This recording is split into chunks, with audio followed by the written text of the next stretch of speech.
নমস্কার বন্ধুরা, welcome to আরকে sports. আশা করি তোমরা সবাই সুস্থ ও ভালো আছো।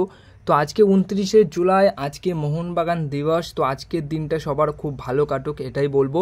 তো আজকে কিন্তু সকালের প্র্যাকটিসে সমস্ত প্লেয়ারদেরকে নিয়ে কিন্তু কোচ মালিনা প্র্যাকটিস শুরু করে দিলেন। নতুন মরশুমের জন্য পুরো দমে আজকে থেকেই প্র্যাকটিস শুরু করে দিলেন। কিছু কিছু প্লেয়ার এখনও অবধি পৌঁছায়নি, কিন্তু তারা 2 থেকে 3 দিনের মধ্যেই কিন্তু টিমের সাথে জয়েন করবে।